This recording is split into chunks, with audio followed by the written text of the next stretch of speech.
The correct statement or statements about hydrogen bonding is or are: hydrogen bonding exists when hydrogen is covalently bonded to the highly electronegative atom. ये बिल्कुल true statement है. Highly electronegative atom like fluorine, oxygen and nitrogen. So hydrogen bonding exists जब hydrogen covalently bonded है to the highly electronegative atom, and I have mentioned it up. Intermolecular hydrogen bonding is present in orthonitrophenol. This is a false statement क्योंकि intramolecular hydrogen bonding present होती है. आप यहाँ पर check कीजिए. Intramolecular hydrogen bonding का मतलब है hydrogen bonding within the molecule. So मैं ऑर्थोनाइट्रोफिनॉल ही बना रही हूँ आप लोगों के लिए यहाँ पर. सो यहाँ पर आप चेक कर सकते हैं. This is a hydrogen bonding between oxygen and hydrogen and this is present within the molecule. So not inter, it should be intra. तो ये false statement.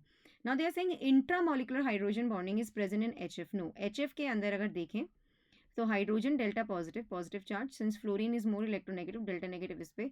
सो यहाँ पर इंटरमोलिकुलर हाइड्रोजन बॉन्डिंग आप लोगों को देखने के लिए मिलेगी in HF. I am talking about. Have a look. Intermolecular hydrogen bonding का मतलब है hydrogen bonding between two molecules. So एक HF का मॉलिक्यूल ये है, दूसरा HF का मॉलिक्यूल ये है, तो विद इन द मॉलिक्यूल नहीं हो रहा, बिटवीन द मॉलिक्यूल्स हो रहा है बेसिकली. ठीक है. So I hope you got this particular point of mind. तो यहाँ पर हम क्या करेंगे, यहाँ पर ऑप्शन बी भी गलत है, ऑप्शन सी भी गलत है. This is also the false statement. Now talking about the magnitude of hydrogen bonding depends. क्या कह रहे हैं? Magnitude of hydrogen bonding depend करता है on the physical state of the compound. बिल्कुल सही बात है यार.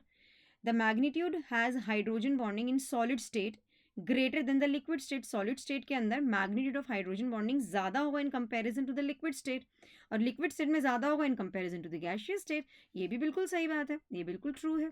Talking about hydrogen bonding has powerful effect on the structure and the properties of the compounds. Yes, like melting point, boiling point, density. So hydrogen bonding do have a powerful effect on the structures and the properties of the compound. Clear? तो ये भी हमारी statement true है. सो हमें बताना था correct statement और statement. So A, D and E R the right answer. Option number 2 marks the right answer for this particular question.